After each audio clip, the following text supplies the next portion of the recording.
네, 여러분 안녕하십니까? 불교인재원 선호록 특강 도노입도 여문론을 강의하게 된 서재영입니다. 이게 코로나 바이러스 때문에 불가피하게 이렇게 그 온라인상으로 만나 뵙게 됐습니다. 아마 저와 처음 만나시는 분도 계실 테고 또 인재원에서 제 강좌를 이미 그 경험하신 분도 계실 테고, 근데 이번에는 그 제가 준비한 자료를 토대로 PPT 자료를 토대로 강의를 진행할 예정이어서 뭐 굳이 제 그 얼굴은 내지 않고요.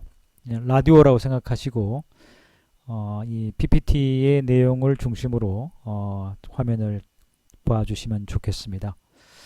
자, 오늘은 그 대주해해 스님의 도노입도 요문론 가운데 첫 번째 시간으로 그 도노의 의미, 그리고 그 마음 따끔이 근본이라고 하는 주제를 살펴볼까 합니다. 첫 번째, 대주해 스님과 도노입도 요문론이란 어떤 책인지, 두 번째, 도노의 의미와 그 수행의 근본이 무엇인지, 세 번째는 마음을 닦는 것이 선수행의 근본이라고 하는 것, 그 다음에 네 번째는 자성은 무엇으로 볼 수 있는가? 선에서 견성하는데 그 견성했을 때 자기 자성을 볼 수 있는 그 눈이란 어떤 눈인가라고 하는 이 네 가지 정도의 주제를 오늘 공부할까 합니다.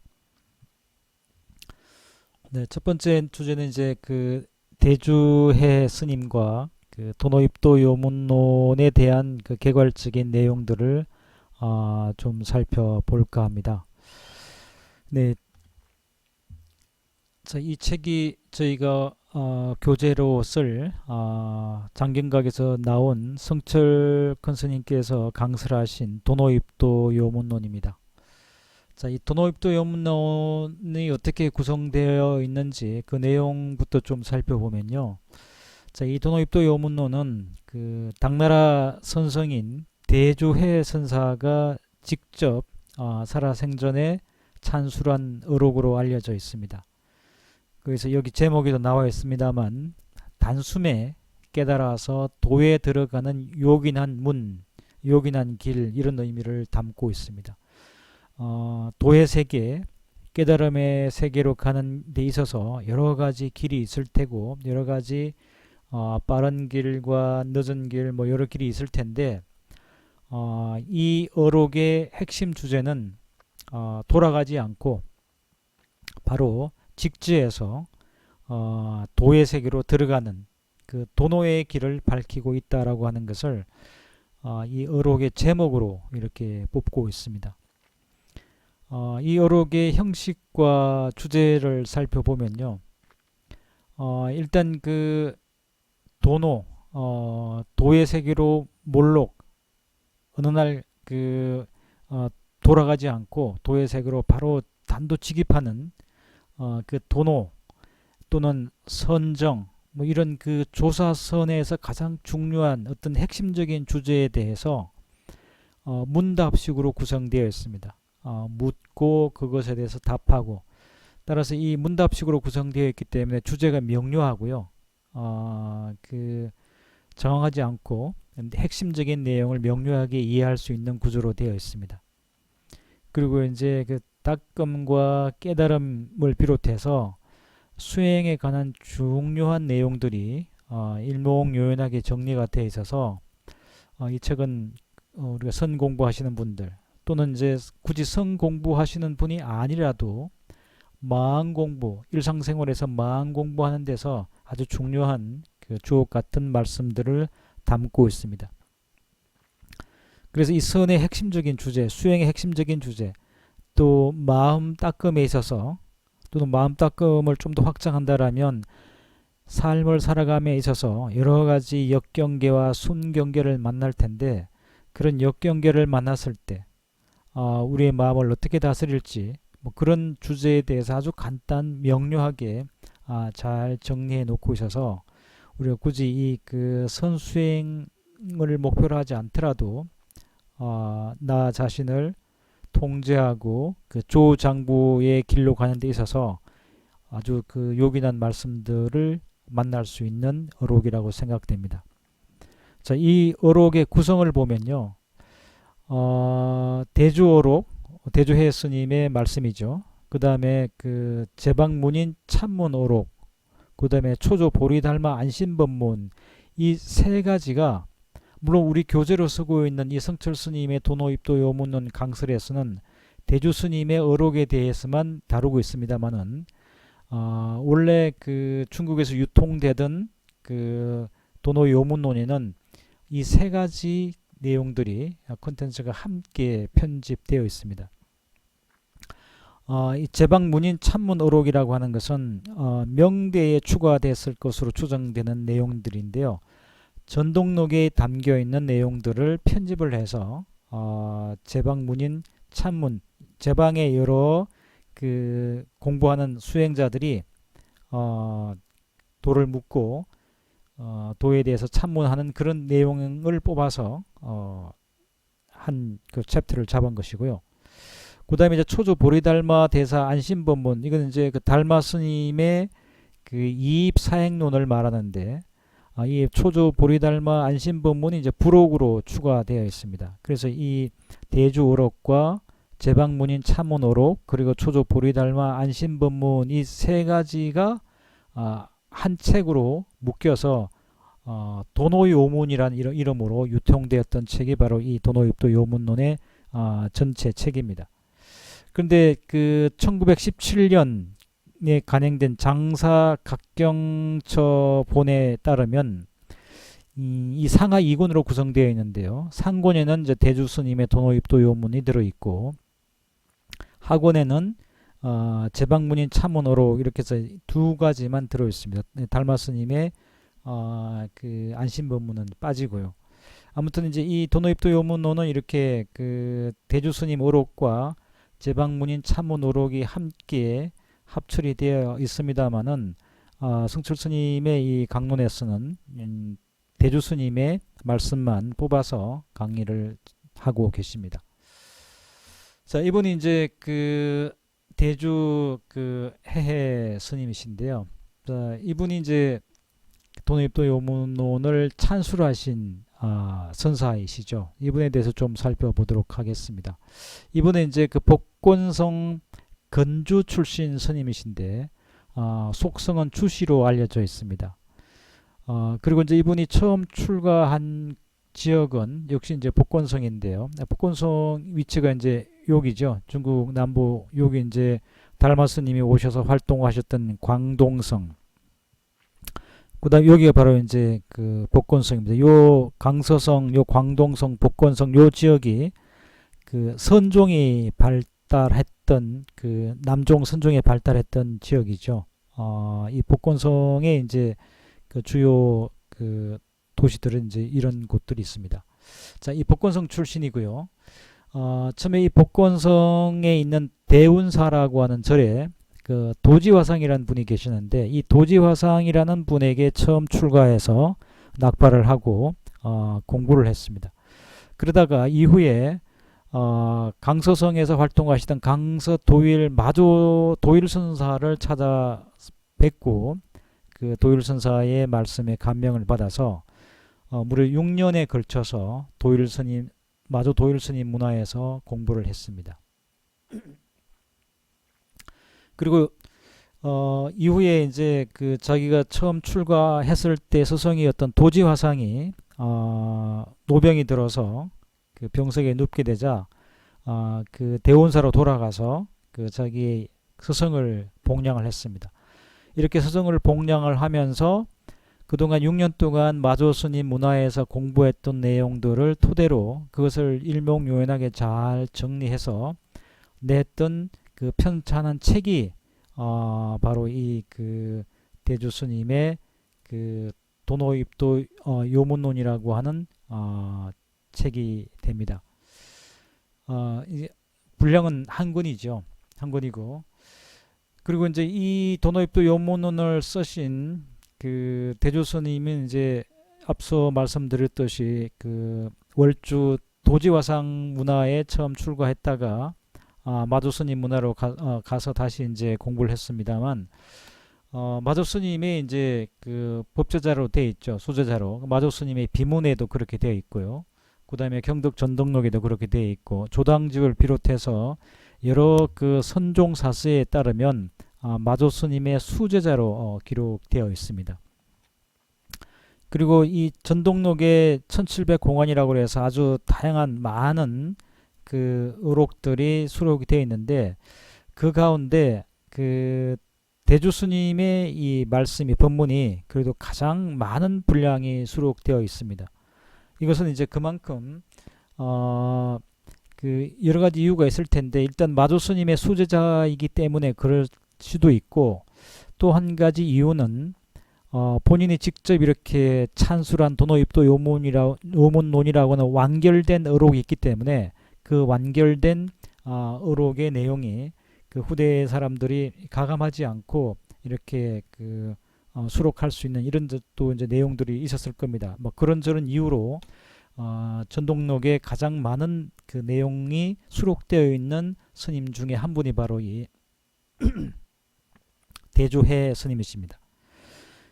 보통 이제 이 선종에서 정설은 마조 스님의 이 조사선을 그 대성시킨 마조 스님의 법통은 백장 스님에게 이제 전수되었다라고 하는 것이 성가의 일반적인 정설이죠. 그렇다면 마조 스님의 가장 중요한 그 제자는 백장 스님이라고 이렇게 할 수 있겠죠. 백장 천교도 제정을 하시고 그 하나의 그 대중생활의 규율을 다 잡았죠. 하지만 적어도 이 당나라 때에는 이 백장 스님이나 또 남전 보온 스님이나 대매 법상과 같은 이런 그 대 그 마조 스님 문화의 큰 스님들보다 사실은 이 대주해 선사가 당대에는 더 유명한 그런 그 고성으로 평가받고 있었다라고 알려지고 있습니다. 그러니까 그만큼 이 대주해 선사의 그 비중이 크다라고 하는 걸 알 수가 있죠.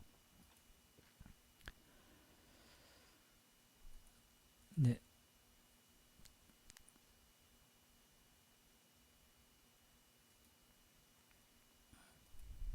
네, 다음은 이 마조 스님과 첫 만남의 장면에 대해서 좀 살펴볼 텐데요.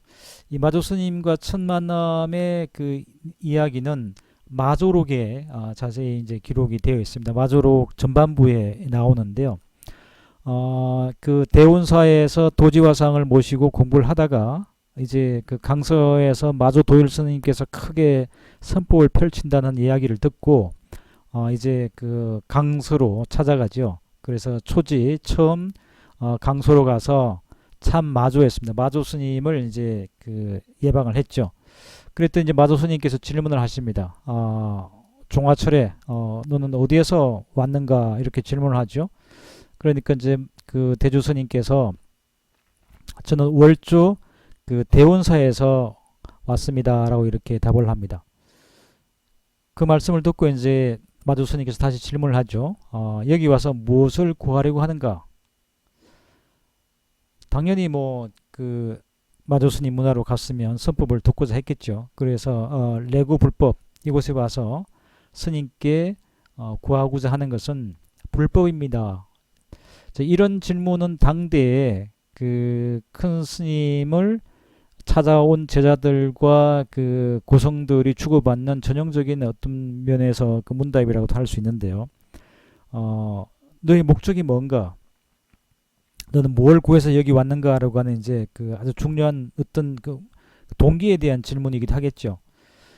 이 질문은 사실은 이 마조록에도 이렇게 들어 있습니다만은 그 육조단경에도 들어 있죠. 육조단경에 보면 그 육조 해능 스님께서 홍매현 5조 홍인 화상을 찾아갔을 때, 그때 이제 홍인 화상 문화에는 뭐 천여 명의 그 뛰어난 그 제자들이 도열에 있었고, 그때 그 홍인 화상께서 너는 무엇하러 여기 왔는가라고 이런 질문을 했고, 그때 이제 그 노행자께서 유구불법 불구여물이라고 하는 이제 말씀을 하죠. 나는 오직 불법을 구할 뿐 다른 것은 찾지 구하지 않습니다라고 하는 이런 대답을 하는 대목이 나오는데, 이것이 이제 그 불법을 구함이라고 하는 명확한 자기 목표, 자기의 그 출가해서 스승을 찾아온 이유에 대해서 밝히는 대목이라고 봐집니다. 물론 여기 대조해 스님과 이 마조 스님의 이 첫 만남에서도 너는 왜 왔는가라고 하는, 무엇을 구해서 왔는가라고 하는 질문을 던졌고, 분명 불법을 구해서 왔다라고 하는 대목이 이제 이렇게 어떤 맥락에서 그 전형적인 그 구절이라고 할 수 있겠죠.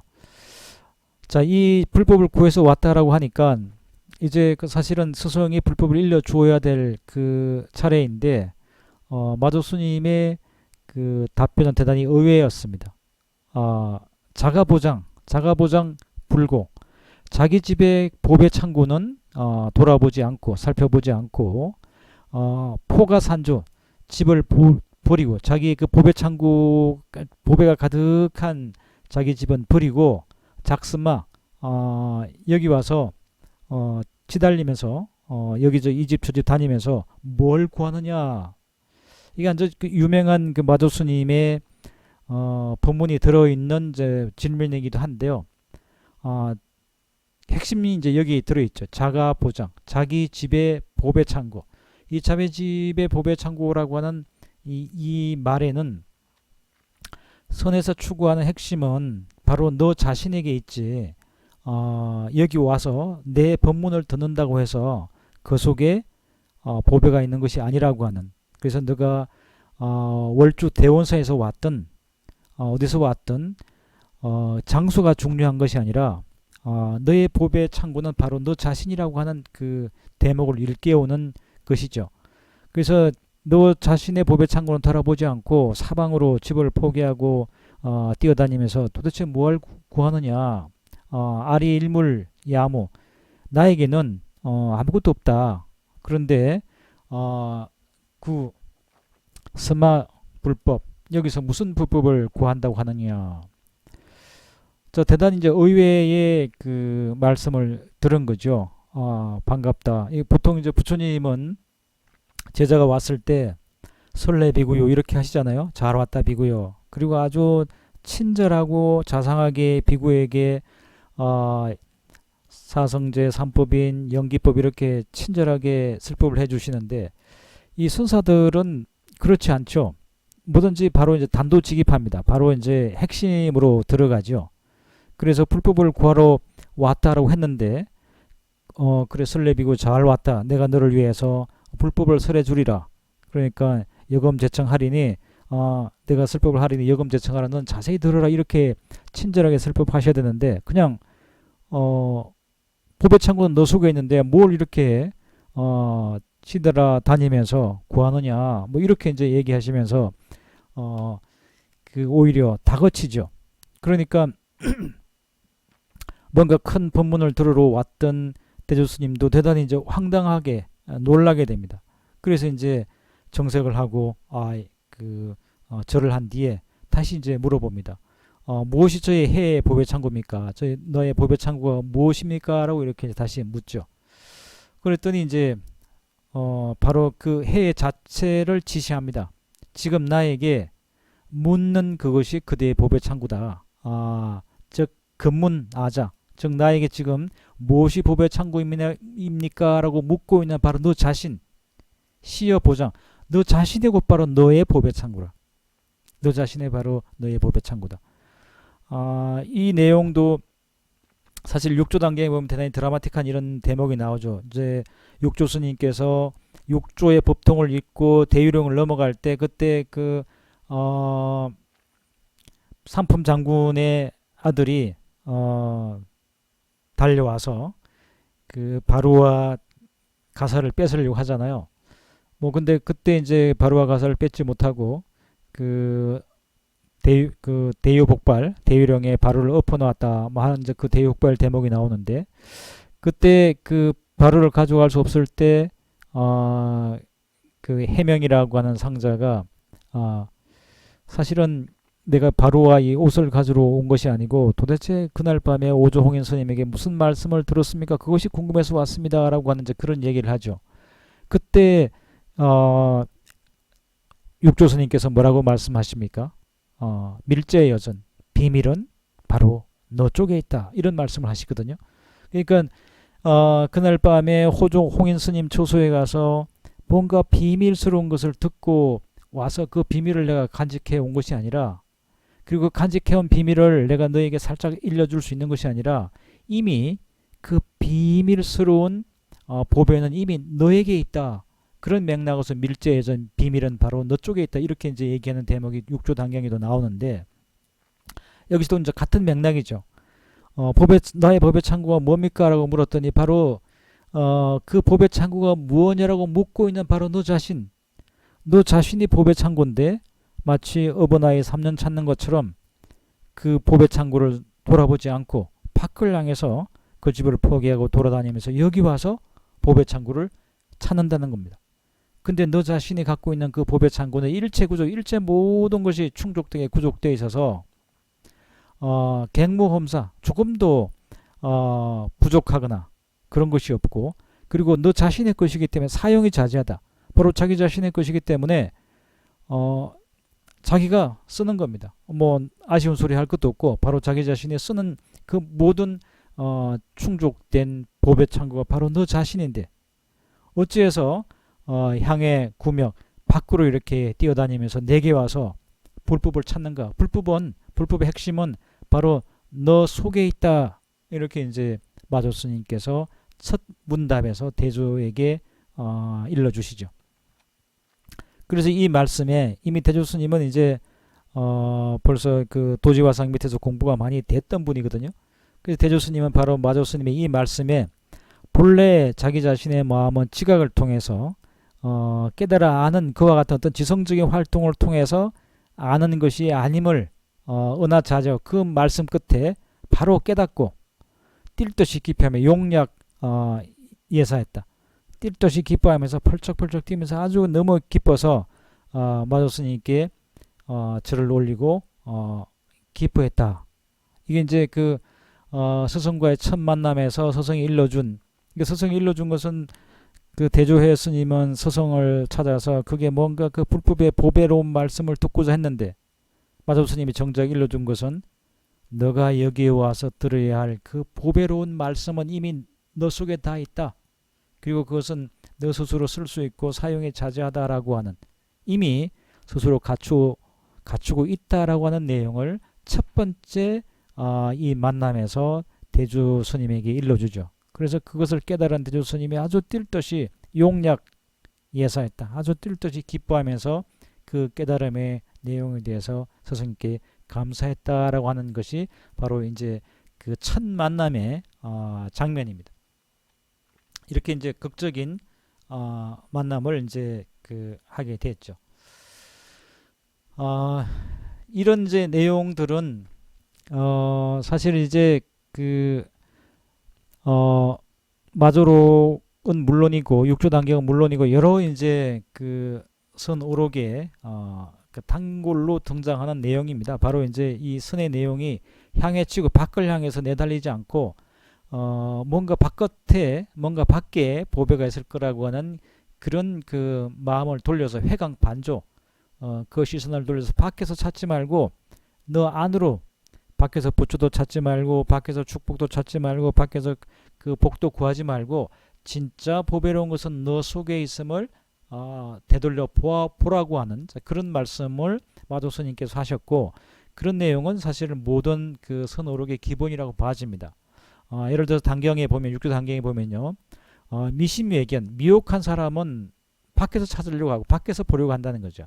그래서 수행 멱불, 밖에서 보려고 하고 수행해서 부처를 밖에서 찾는다는 겁니다. 그리고 스승을 밖에서 찾고 보배로운 그 가르침도 밖에서 찾는다는 거죠.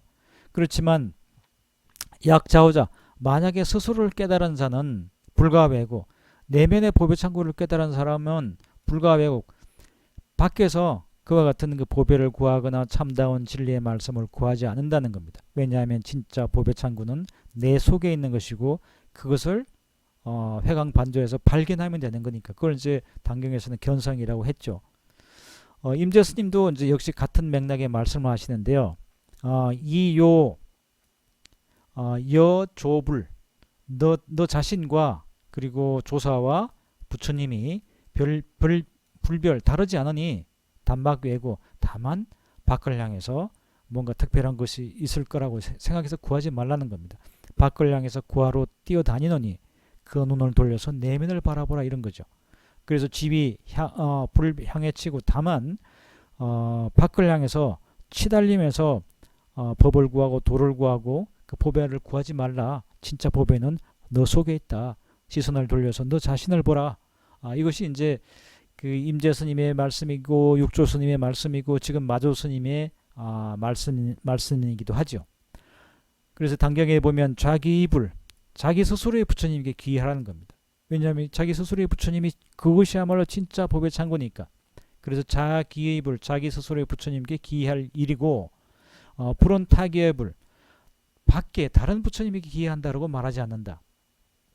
자불불기 자기 자신의 부처님 자기 자신의 내면에 있는 부처님에게 돌아가 의지하지 못한다라면 무소의처 우리가 의지할 바는 없다. 우리가 의지할 바는 바로 내 속에 있는 자가보장 내 속에 있는 내가 갖추고 있는 내면의 보배 창고를 발견하고 그것으로서 진정한 보배로 삼는 것이 그리고 그것을 의지처로 삼는 것이 바로 이 선의 길이라고 하는 이런 그 요지는 여러 어록에서 한결같은 입장으로 말씀하고 있고 역시 그것이 이제 마조록을 통해서 대주선사와 마조스님의 첫 번째 문답에서도 그 내용이 강조가 되었습니다.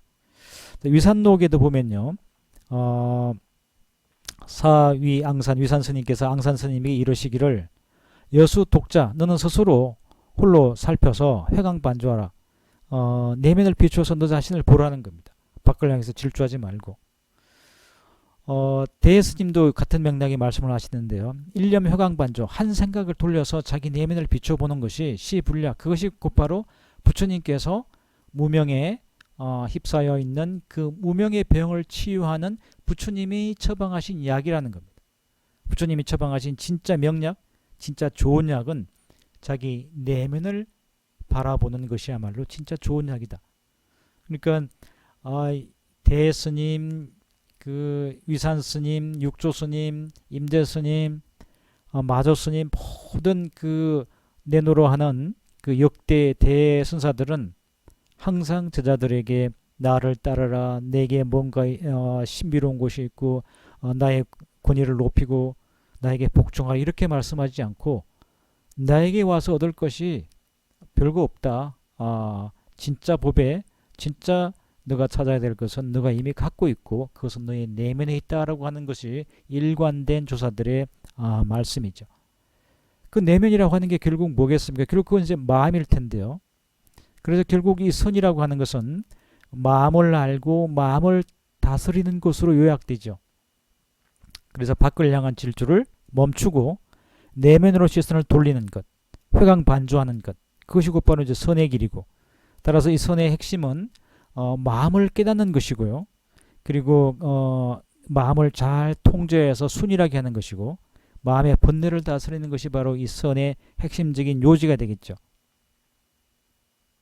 대조스님이 마조스님을 만나서 그 첫 대면에서 마조스님께서 바로 뭐 이런저런 그 뭘까요? 예비 단계를 거치고 그 수련 단계를 거치고 긴 그 수련 그릇을 키운 뒤에 최후 마지막 순간에 이런 핵심적인 내용을 일러주는 것이 아니고 첫 만나는 바로 그 순간에 가장 핵심적인 내용을 첫 만남의 그 순간에 일깨워 준다는 겁니다. 이것이 이제 선이 지향하는 도노의 길이죠. 긴 예비적인 단계 끝이고 맨 마지막 단계에 그 핵심 요지를 일러주는 것이 아니라 바로 첫 순간에 핵심을 일러준다는 겁니다. 그 핵심은 이미 자신의 내면 속에 있으니까 모든 것이 이미 갖춰져 있는 것이죠. 그래서 이 대조스님과 마조스님의 그 첫 만남에서 회광반조의 정신을 일깨우는 대목을 살펴보게 됩니다. 자, 그 다음에 이제 이 도노입도 요문론의 그 내용들이 어떤 것인지 요지를 좀 살펴보면요. 일단 그 도노입도 요문론에서 주장하는 그 핵심적인 요지는 바로 이 해탈, 그 속박으로부터 번뇌 속박으로부터 벗어나는 그 해탈이라고 하는 것은 이게 뭐 오랜 절차와 과정을 거쳐서 하는 것이 아니라 물로 깨닫는 도노에 있다는 겁니다. 대조스님께서 마조스님을 찾아갔을 때 너 내 시봉해라. 6년 동안 시봉을 했지만 6년이 끝나는 그 마지막 단계에 수료받은 게 아니죠. 첫 순간의 그 만남을 통해서 이미 자가보장이라고 하는 핵심 요지를 일깨우는 겁니다. 그런 것이 바로 도노입니다. 예, 길게 기다리는 것이 아니라 바로 그 순간 마음을 깨닫고 자기 자신이 그 법의 창고의 주인이 되는 것이죠. 그래서 이 대조해의 선사는 도노입도 요문론에서 해탈이라고 하는 것은 오로지 도노에만 있다. 이것이 이제 몰로 깨닫는 바로 한순간의 그 깨달음에 있는 것이지, 이것이 점차를 거치고 단계를 거치고 이런 단계에 올라가는 그 지위를 밟아 올라가는 것에 있지 않음을 강조하고 있습니다. 이런 이제 이 도노에 대한 그 사상이 초기 남종선에서 가장 그 중요한 그 사상적인 입장이었음을 대주 스님의 어록을 통해서 우리도 다시 확인해 볼 수 있습니다.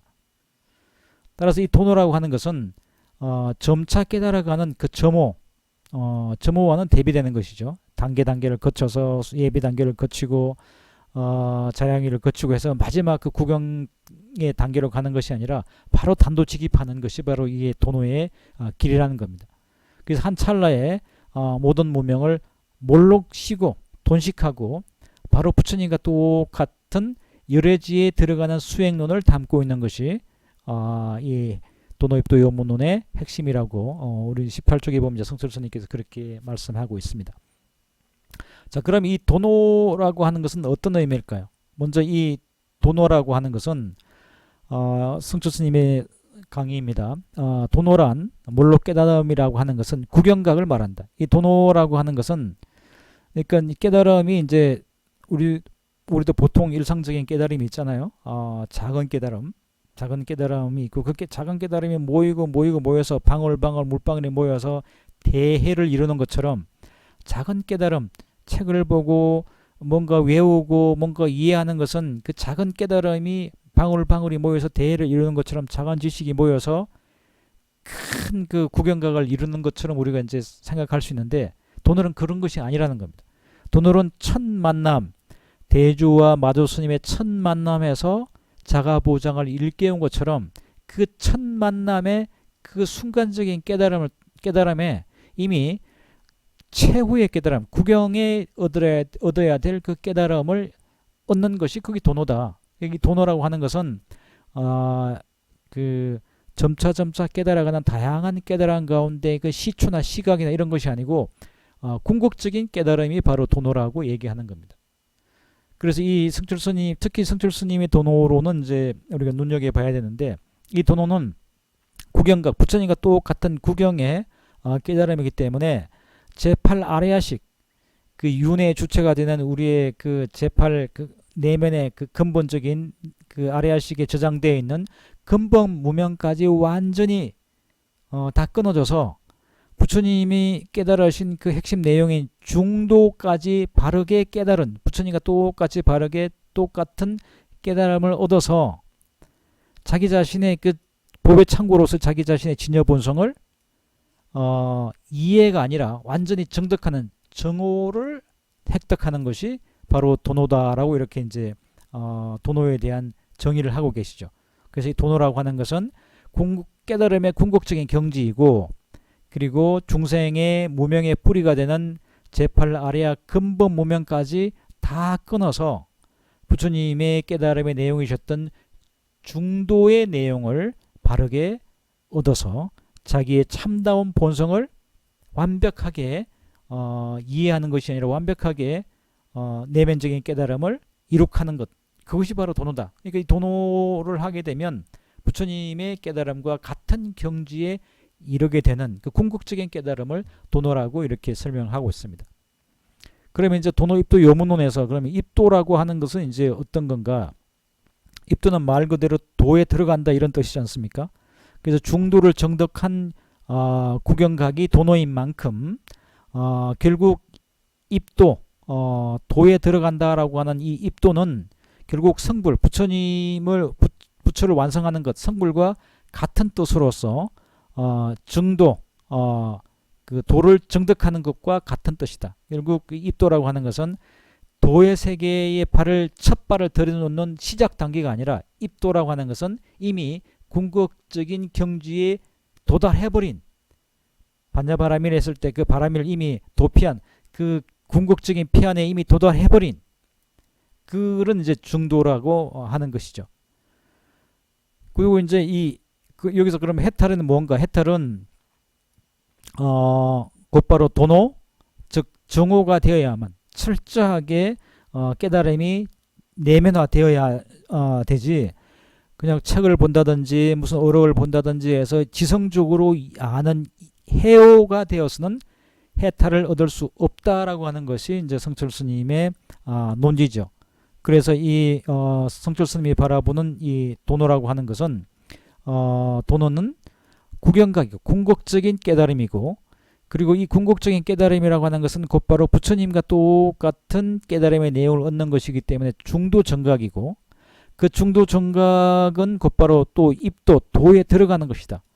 도에 처음 들어가는 그 첫 초입 단계가 아니라 도에 들어가면 이미 부처님과 똑같은 그 궁극적인 경지에 이르름을 입도라고 한다. 따라서 궁극적인 경지에 들어갔기 때문에 그것을 부처의 완성, 성불이라고 하고 그 부처의 완성인 성불은 지성적인 이해가 아니라 완벽한 체정이기 때문에 그걸 정오라고 하고 이와 같은 정오를 얻는 것이 곧바로 모든 무명 번뇌로부터 벗어나는 해탈이고 바로 이와 같은 그 흐름이야말로 선종에서 얘기하고 있는 도노이고 깨달음이다라고 이렇게 지금 정리하고 있죠. 자, 그 다음 살펴볼 내용은 그럼 이 도노입도 요문론이 그 선종사에서는 어떤 위상을 갖고 있는가에 대해서 좀 살펴보겠습니다.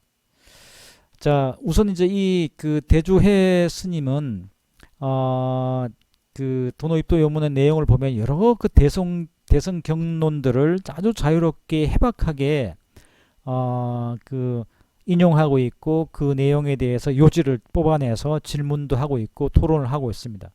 그래서 이 다양한 그 대성경론을 논구로 삼아서 조사선의 그 수행론을 전개하고 있다라고 이제 볼 수 있고요.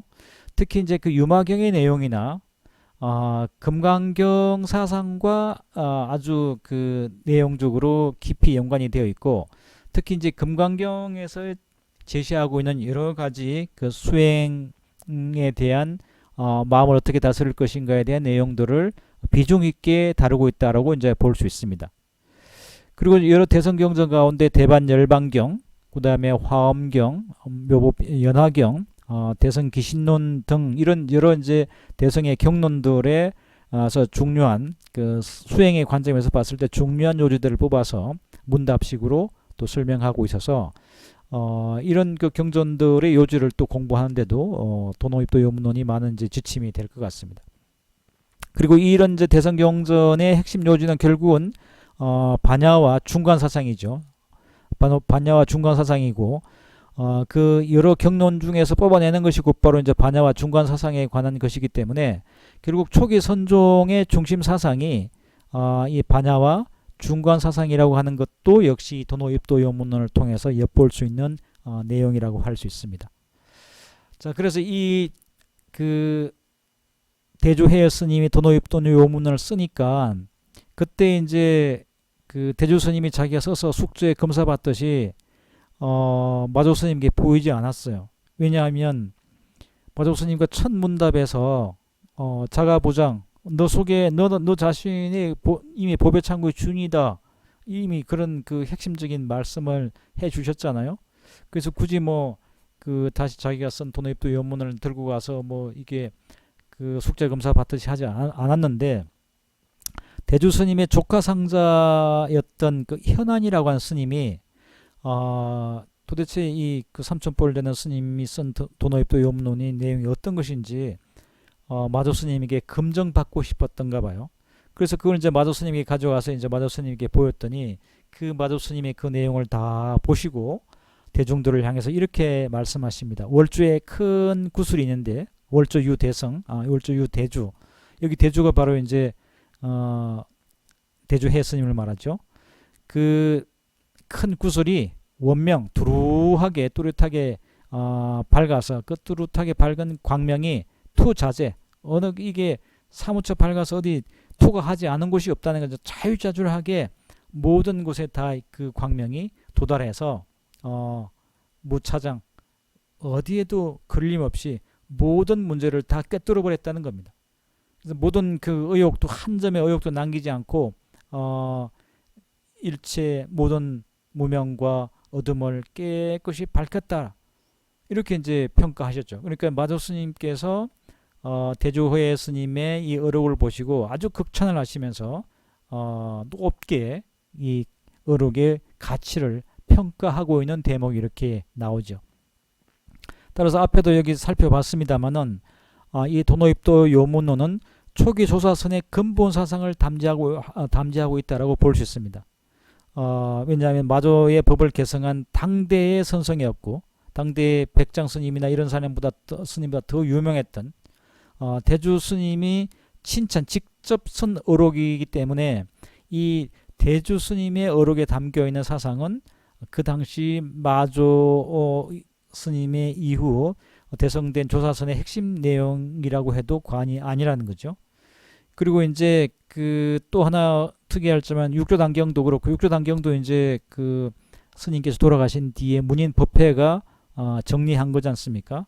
나아가서 여러 이제 주요 어록들이 제자들이 이제 그 서성의 법문을 정리해서 부처님의 말씀도 전부 다 부처님 돌아가신 뒤에 결집을 통해서 결집된 거죠.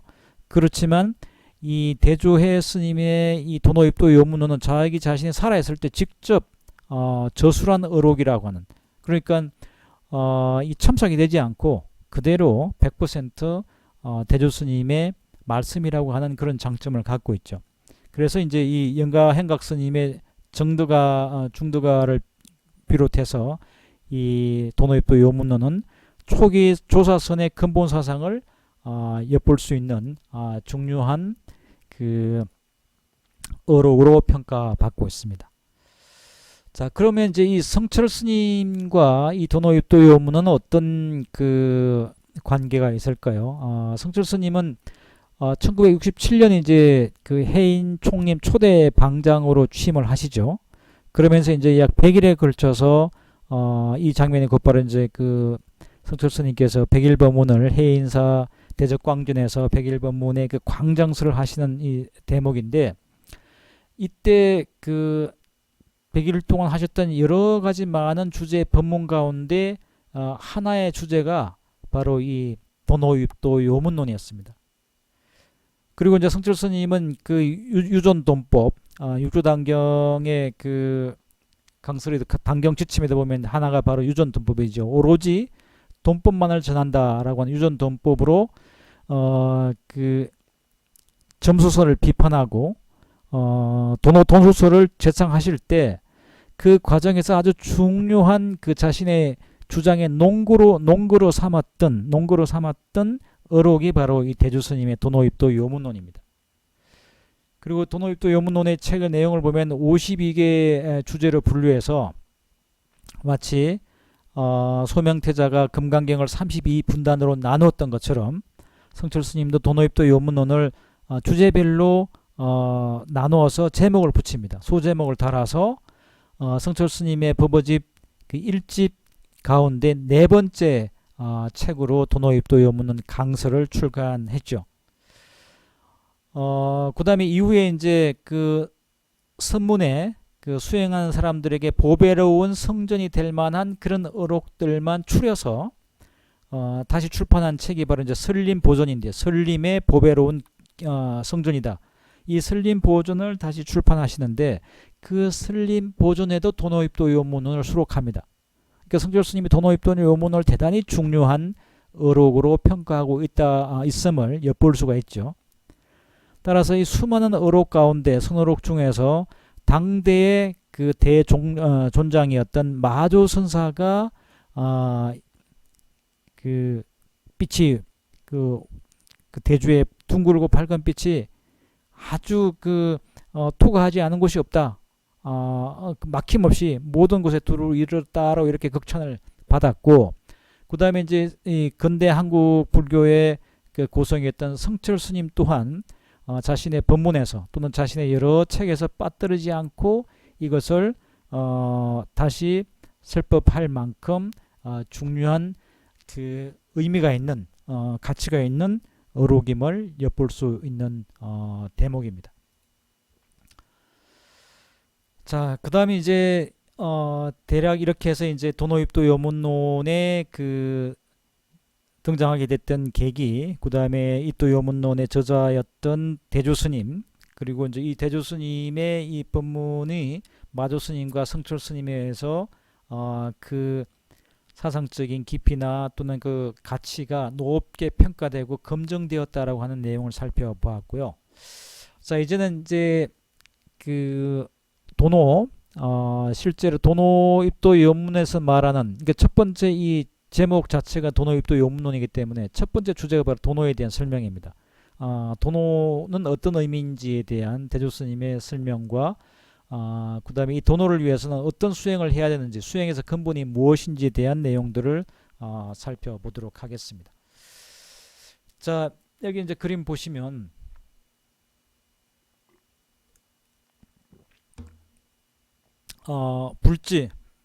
불지라고 하는 것은 곧바로 부처님의 깨달음의 그 세계겠죠. 불지로 가는 그 아득하고 먼 길이라고 제목을 붙였는데요. 부처님의 세계, 우리 무명 중생의 부처님의 세계로 가는 데 있어서 아주 그 길이 멀고 험하다는 겁니다. 대표적으로 이제 그 유식과 화엄의 내용을 한번 보면요. 화엄은 그 궁극적인 깨달음을 추구하는 보살이 52단계를 거쳐서 간다고 그랬습니다.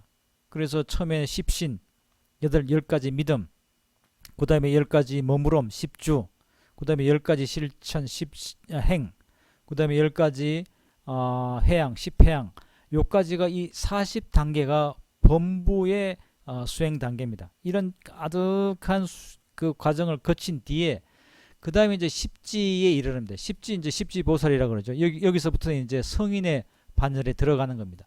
이 십지 단계, 보살의 단계를 거쳐서 등각을 거쳐서 묘각에 이른다는 겁니다. 그러니까 이 십신에서부터 이 그 묘각에 이르기까지 정말 아주 길고 긴 52단계를 거치는데, 이 52단계를 거치는 데 있어서 이게 속성 코스가 없어요. 아주 긴 코스입니다. 그리고 시간이 아주 많이 걸립니다. 얼마나 걸리냐면 3아성직업이 걸린다 그랬어요. 3아성직업 10의 한 아성기라고 하는 건 10의 56승인데 어마어마한 시간입니다. 그 아득한 시간을 보살행을 닦아야만 묘각에, 부처님과 똑같은 묘각에 이를 수 있다 그랬어요. 이거 거의 불가능한 이야기죠. 금생에는 성불 못한다, 안 된다라고 하는 것이 바로 이 화엄 그 52위에 담겨, 보살 22위에 담겨 있는 맥락이겠죠. 그럼 여기에서는 우리가 해야 될 일은 뭔가요? 부단한, 끝없는 부단한 그 보살행, 끝없이 성불이 아니라 보살행을 끝없이 해 가는 것이 바로 대성의 그 하나의 보살행의 길이겠죠. 그 다음에 이 유식학에 보면, 유식학에서도 이제 구경에 부처님의 경지에 이르려면 첫 번째가 자량위, 뭔가 그 노자를 모는 단계, 그 다음에 이제 가행위, 그 다음에 통달이, 그 다음에 수섭이, 그 다음에 구경, 궁극적인 경지에 이르렀다는 거죠. 역시 이와 같은 5단계를 거칩니다. 이 5단계를 거치는데 역시 여기도 3아성기급이라고 하는 아득한 세월이 걸린다는 겁니다. 이것이 이제 교학에서 얘기하는 불지, 부처님의 경지에 이르는 그 중생이 거쳐가야 될 여정이자 노정입니다. 너무나 멀고 너무나 아득해서 깨달음은 감히 상상도 할 수 없는 그런 아주 길고 먼 길이죠. 그렇지만 선의 길은 이렇지 않죠. 선의 길은 곧바로 도노를 지향합니다. 어떻게 해요?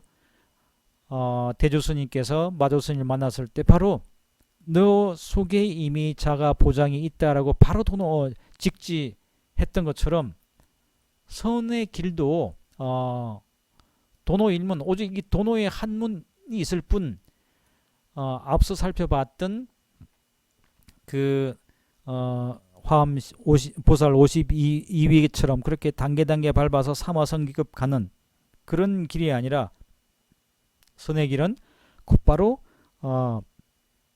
도노의 길로 가는, 그래서 오직 도노의 일문만이 선의 유일한 진함이자 길이다라고 하는 것을 말씀하고 있습니다. 육조단경에 보면 이제 이렇게 되어 있죠. 유전돈법 오직 그 몰록 지금 바로 이 금생에 바로 지금 이 순간 바로 깨달아서 불지에 이르는 그와 같은 돈법만을 전해서 오직 그 돈법만을 전해서 출세 파사종 세상에 나가 온갖 돌아가는 빙빙 돌아가고 그리고 중생의 깨달음을 보류하고 포기하게 하는 그와 같은 삿된 길을 깨게 한다. 그것이 곧바로 이게 육조의 종기라고 했습니다. 그래서 육조 스님도 역시 오직 도노만을 전한다라고 이렇게 얘기를 했죠. 점차 깨닫고 삼화성지급에 걸쳐서 금생에는 깨달음을 얻을 수 없고 그냥 중생으로 살아가야 된다라고 하는 그와 같은 가르침은 삿된 가르침이라는 겁니다. 자, 이와 같은 그 육조 스님의 가르침은 마조로 이어지고 그 마조의 가르침은 대조 스님에게로 이어졌겠죠. 그래서 대조 스님도 첫 번째 질문이 이 도노에 대한 겁니다. 자, 이 도노에 대한 질문인데 이 도노라고 하는 것은 결국 이제 깨달음은 왜 필요한 겁니까? 바로 중생이 속박되어 있고 삶이 고통으로 가득 차 있고 무명으로 가득 차서 자유롭지 않기 때문에 그 자유로부터 벗어나고자 하는 그 해탈을 위해서 도노도 필요한 거죠. 그래서 이제 제자가 묻습니다. 물론 이 질문하는 것도 자문자답인 거죠. 대조 스님이 질문하고 대조 스님 답변하는 겁니다. 어떤 법을 닦아야 해탈을 얻을 수 있겠습니까? 해탈? 그 해탈을 얻는 그 법이라고 하는 건 뭔가 유유 도노일문 오로지 몰로 깨닫는 도노하는 단박 깨치는 한문이 있을 뿐이다. 그 해탈로 가는 길은 오직 하나다. 뭔가요? 그것은 곧바로 도노라고 하는 겁니다. 앞서 교학에서 얘기하는 보살 52위를 보셨습니다마는 보살 52위를 가는 그 기간이 무려 3화성기급입니다. 수행 그 자체가 끝없는 부단한 수행만 있을 뿐 끝없는 의무와 보살행의 실천이라고 하는 건 있을 뿐 지금 바로 이 순간 나의 깨달음과 해탈은 있을 수 없는 길 아닌가요? 그렇지만 선의 이 길, 대조스님의 길은 그렇지 않다는 겁니다. 바로 이 순간에 이 도노, 오로지 도노만이 모든 속박으로부터 나를 자유롭게 해주고 해탈하게 해주는 유일한 길이 바로 도노다. 저무나 돌아가는 길이나 점차 닦아가는 그 길은 해탈을 얻을 수 있는 길이 아니라고 했습니다. 그래서 도노일문, 도노를 통해서 진여자성을 자기의 참다운 자가 보장이죠. 내면의 법의 창구 그 진여자성을 바로 깨닫는 그 깨침만이 해탈로 가는 유일한 문이고 다른 길은 없다는 겁니다. 돌아가는 길, 점호의 길 이런 것은 전부 다 삿된 길이고 유랑제유하고 아주 긴 세월 방랑하는 그런 그 방랑의 길이라는 거죠. 따라서 이 해탈의 조건이라고 하는 것은 일체 번뇌망상을 모두 여위해서 구경각, 이 구경각을 성철스님은 제8 아레아 미세망령까지 마리아식에 내재되어 있는 아주 그 유은혜의 뿌리가 되는 그 아레아식의 근본 무수의 망령까지 깨끗이 제거해버린 것이 바로 이제 구경각인데 이 구경각이 곧바로 해탈의 길이고 그 구경각은 정서적으로 이해하는 해오, 이해해서 아는 그런 해오가 아니라 바로 철저히 내가 자각하는 정오가 되어야 된다는 겁니다. 따라서 앞서도 한번 나왔습니다만 도노라고 하는 것은 곧바로 해탈의 길이고 그리고 해탈의 길이라고 하는 것은 궁극적인 깨달음에 이르러야 하는 것이고, 그 궁극적인 깨달음에 이르는 것이 곧 정오라고 하는 그 원리를 그 원칙을 승철 스님께서 지금 이렇게 그 강서를 통해서 말씀하고 있습니다. 자, 다음 살펴볼 내용은 이제 그 도노에 대한 좀 더 세부적인 내용인데요. 돈제망념. 그 망념을, 도노라고 하는 것은, 도노의 내용이 뭔가 하면 망념을 몰록, 단박에 망념을 제거한다는 거죠. 그 돈제망념 한다 이거죠. 찰나간의 망념을 제거한다는 건데, 우리 교재 18쪽에 있는 내용입니다. 자, 돈제망념 오무소득인데 어떤 것을 도노라고 합니까? 도대체 도노는 무엇입니까? 라고 이제 다시 자문을 합니다. 스스로 질문을 합니다. 그리고 그것에 대한 답으로서 돈자, 몰로 깨치는, 단박에 깨친다라고 하는 그 돈자라고 하는 것은 돈제망념이다. 망념을 단박에 제거하는 거다. 그러니까 진심을 완성하고 만드는 것이 아니라 이미 진심, 참다한 법의 창구는 그 자가 보장이라고 이미 이제 나왔죠. 내 속에 이미 법의 창구가 갖춰져 있습니다. 다만 이 갖춰져 있는 법의 창구를 뭐가 가리냐면 온갖 먹구름이 가려서 볼 수가 없는 거죠. 그래서 이와 같은 온갖 먹구름이 가리고 있는 이 먹구름을 제거해버리면, 일순간에 제거해버리면 자성을 볼 수 있다는 거죠. 그래서 나 자신을 완성하는 것이 아니라 이미 완성되어 있는 자기의 내면의 자가보장을 가리고 있는 망념을, 그것을 그냥 단박에 제거하기만 하면 그 망념이 사라지고 내면의 자가보장이 드러난다는 겁니다. 그것이 곧바로 도노라는 거죠. 자, 그렇다면, 그것이 돈이라면, 그러면 깨달음, 오라고 하는 건, 도노했을 때 그 오라고 하는 바는 뭔가? 오자는 오무소득, 얻을 바 없음을 깨닫는 것이 오다, 이렇게 말했습니다. 자, 그 내용을 이제 성철 스님의 강의를 통해서 좀 더 살펴보면요. 자, 아무튼 여기서 돈제 망념했을 때 이 내용은 앞서 살펴봤습니다만은 망념을 단박에 제거하는 것이 바로 돈제 망념의 내용이고, 그리고 이 망념을 제거했을 때 그 망념이라고 하는 것은 뭐 배가 고프니까 어디 가서 뭘 먹을까 뭐 이런 식의 그 망념이 아니라 근본 무명이 되는 제8 아레아식에 내재되어 있는 그 미세한 망념까지 완전히 제거하는 것이 바로 이 돈제 망념이라는 겁니다. 근데 이 완전히 그 아레아식에 내장되어 있는 근본 무명을 제거하는데 긴 세월이 걸리는 것이 아니라 이것도 이 돈제가 몰록 단박에 제거하는 것이 바로 도노라는 것이고 돈제 망념이라는 것이죠. 그래서 찰나간에 일순간에 근본 무명을 제거하고 부처님과 같은 구경각을 성취하는 것이 바로 이 돈제 망념이고 돈의 의미다. 그럼 깨달음이라고 하는 건 뭐냐? 오 무소득, 얻을 바 없음을 깨닫는 거다 그랬습니다. 얻을 바 없음이라 뭔가 하면 그 아까 도표에서 보셨습니다마는 보살 52위 그 십신에서 쭉 올라가서 이제 어디까지 올라갑니까? 묘가까지 올라가죠.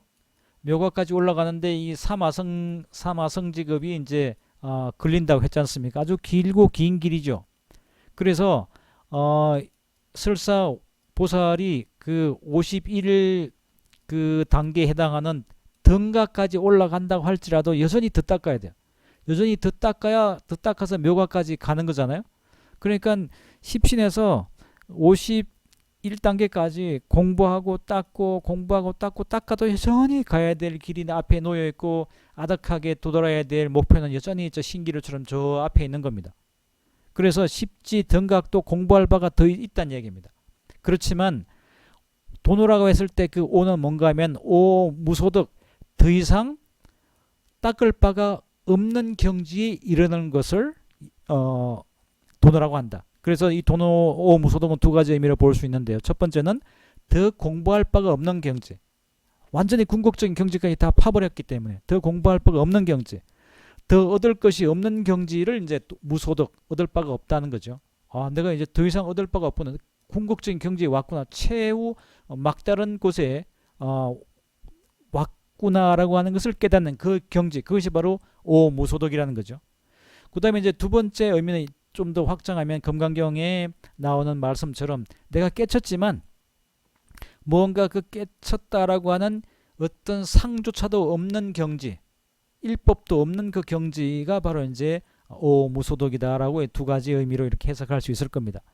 그래서 이 도노라고 하는 것은 크게 보면 돈재 망념, 망념을 몰록 제거하는 것이고 단박에 제거하는 것이고, 망념이 제거된 그 상태는 궁극적인 깨달음의 경지이기 때문에 그 경지에 가서 보면 더 이상 얻을 바가 없는, 더 공부할 바도 없고 더 얻을 바도 없는 그 궁극적인 무소득의 경지에 이르렀음을 아는 것이 도노다. 이렇게 이제 정리를 하고 있습니다. 네, 요까지 공부하시고 잠시 휴식을 취하고 다시 2부에서 더 공부를 하도록 하겠습니다.